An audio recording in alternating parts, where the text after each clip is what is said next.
Welcome to the CodeCast podcast. Real-world insights for your daily medical coding and billing processes. And now, here's your host, Terry Fletcher. Hello, everyone, and welcome to the CodeCast podcast today. I hope everyone's having a good holiday season so far, and you're getting your shopping done, whether you celebrate Christmas, Hanukkah, Kwanzaa, wherever you're at in the country or out of the country. We have quite the following internationally as well, so hopefully everything is going well for you, and you're enjoying some of the cooler weather since we had such a hot summer. A couple of things, some housekeeping items actually. Thank you to those of you that put out a rating and a review on iTunes, on Apple, on what else do we get it on? Spotify and Amazon. We just appreciate all of the kind words. Thank you so much for doing that. If you haven't done that yet, we'd appreciate it if you'd leave us a rating and review. Also on today, so if you're listening to this, it is December 13th's drop. I also have a podcast with the National Society of Healthcare Business Consultants, so the NSCHBC. It's called The Edge. Check it out. We're talking about the provider relief funding audits. So if you haven't heard about the single audits, make sure you check that out. Me and healthcare attorney Amanda Waisher having that discussion. Also, if your head is speeding over all of the different Medicare updates, make sure you check out one of my Medicare updates that I have coming up webinar series. I have one with McVeigh Seminars this week, and then I also have one with NSCHBC on the 20th. So please check out the offerings. You never know what you might need, but I also have my on-demand 2023 E&M webinar up, and also my cardiology one, and we're working on the GI and the ortho. We also have some for the No Surprises Act and some of the new information, as well as the Cures Act, which is the information blocking. So take a look at the website at terryfletcher.net, and hopefully you'll find something that you need for your educational services and to help your practices. So for the CodeCast today, I wanted to actually focus on something that I saw, which I thought was really good. It was not a picture, but a grid of differentiating between fracture. And I think sometimes as coders, you have to go back to basics to figure out how you pull a code out, how you extrapolate a code from a report, how you're trying to figure out some of the language that your provider is using. And so I'm going to give you kind of a quick, I don't want to call it an update, but kind of a quick language and terminology information for fracture care. So we know what a normal bone is. That means there's no process, there's no really diagnosing it unless you're just saying you're looking comparative films for x-rays. But a transverse fracture means straight across the bone. An oblique fracture, that's one that runs at an angle across the bone, kind of like a diagonal.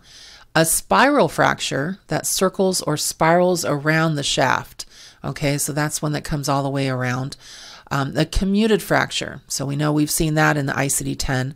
That means it's breaking to more than two fragments. So it's also referred to sometimes as a crushing injury. Closed fracture, so the bone break without opening the wound in the skin. That's the biggest thing to take away from that. And then, of course, the open fracture means that there is an open wound in the skin, and sometimes, I'm sorry about this, the bones are sticking out. But you can also use this terminology and YouTube it, by the way. It'll show you what you want to see if you really want to see it. There's also something called an impacted fracture, and that's a part of the bone that impacts another part. The green stick fracture, have you ever heard of that? One side of the bone is broken and the other side is just bent. Those are very painful. Professional athletes get that sometimes from a hit, and those are tough. And then when somebody says they broke their foot or they broke their leg, that means that's a complete fracture. So that means through the bones, it separates the bone into two. And then a fissure fracture, these are tough. Talk about let me go back. The complete fracture actually is as horrible as that is. They're easier to recover from because usually they're a clean break. It just separates in two. They make sure that it is stabilized and repaired, and then you can basically move on. But when you get into a fissure fracture, those are cracks in the bone, and so you have to just basically use compression and stability and non-movement just to get it to almost fuse together. And then we have a compression fracture, and that's when one bone compress is another bone. You'll see these, unfortunately, in spine a lot. So those are your fractures. So you've got transverse, oblique, spiral, comminuted, closed fracture, impacted, green stick, complete fracture, open fracture, what we call compound fracture, and then fissure fracture and compression fracture. So I'll have this up on my website as well so that you can actually see it and download the grid. So I wanted to talk a little bit about prolonged services for 2023.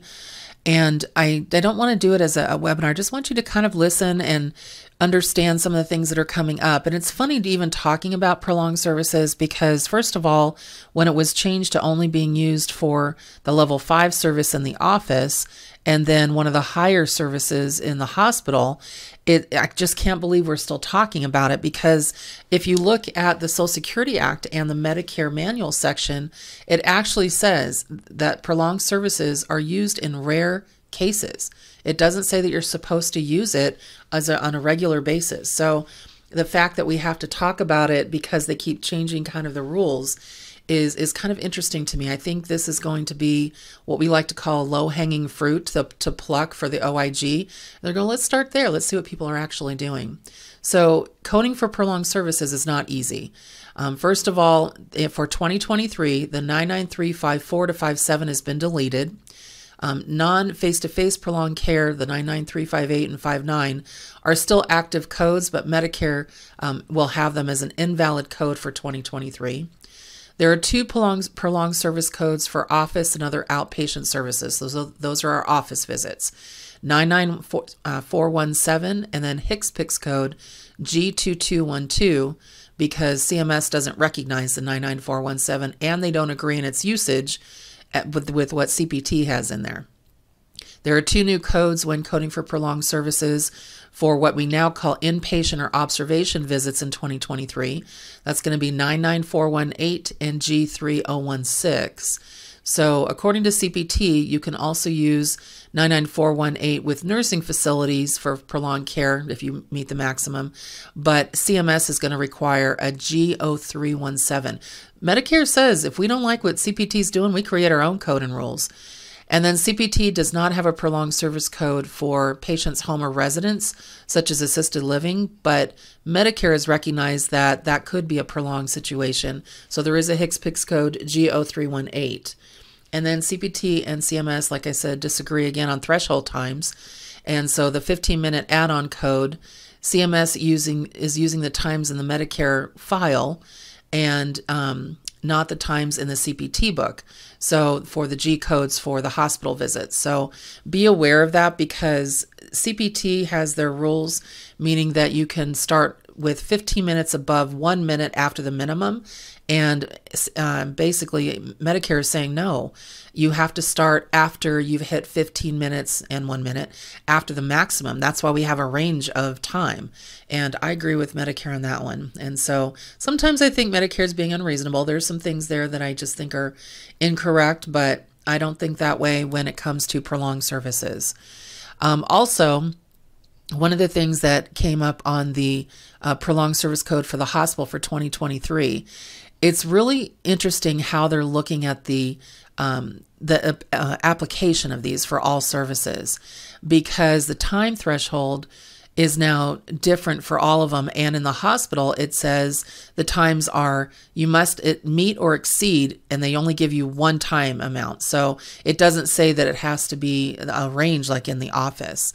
And then in the inpatient observation, same day admission and discharge codes, the 99236, they actually give it to you for time even up to 3 days after, which I'm like, what the heck is that?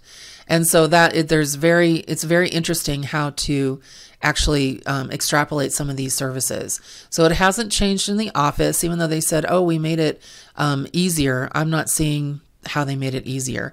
So the only thing that you have to keep in mind is sometimes in CPT, if, for example, let's say moderate sedation, you have to hit 10 minutes before you can bill out for 15. So you have to hit beyond the midpoint, but not for prolonged care. You actually have to hit that 15 minutes extra above and beyond to be able to bill for that service.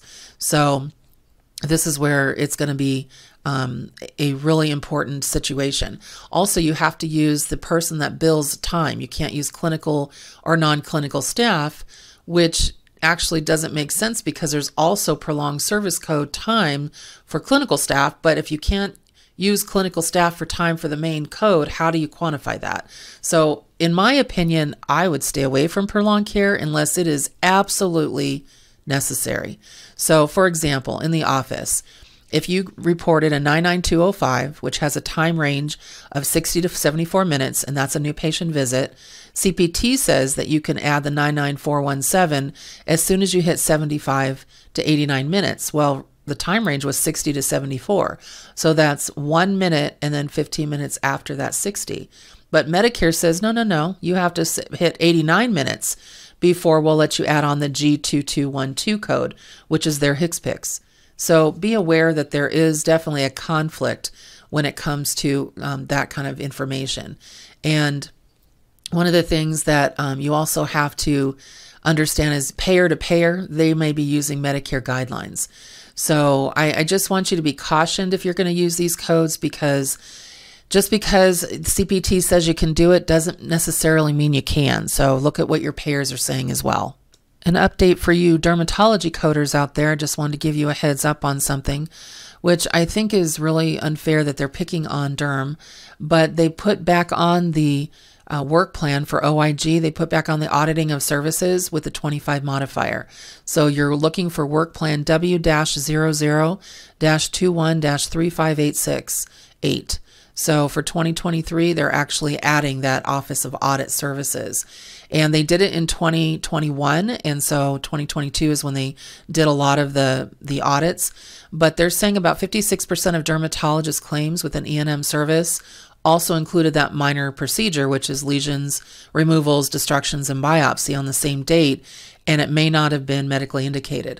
But I see other specialties putting on the 25 when they do a minor procedure or they do a diagnostic, which isn't necessarily appropriate. So I'm really surprised that they are once again picking on the dermatology and not other specialties. But just be aware that is out there, and we don't want you to get caught on that. So be sure you're always updating yourself on what's on the OIG work plan, because that can be bringing, just glaring endorsement of the fact that you could have some non-compliance. And our coding question comes to us today from one of my Coding Corner clients in Texas, and it's asking about the shockwave lithotripsy code for treating coronary artery disease, and it's usually performed during an angioplasty and stent in the coronary artery.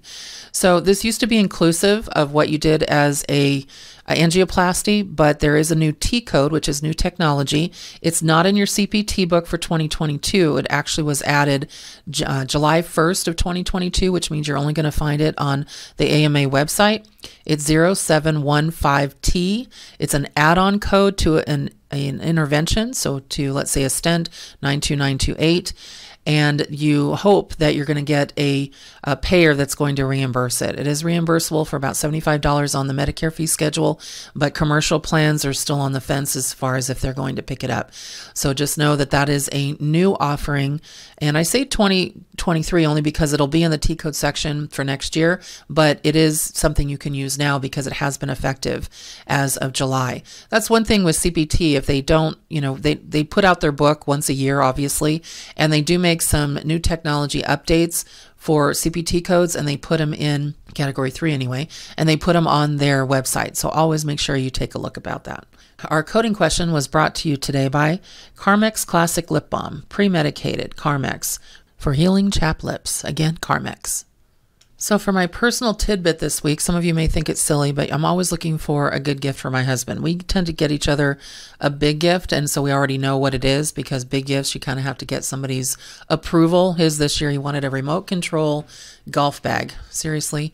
And that was over $1,000. So I'm just like, okay, that's what you get, but don't expect much more. And then, of course, he knows he's going to have a couple things to open under the tree.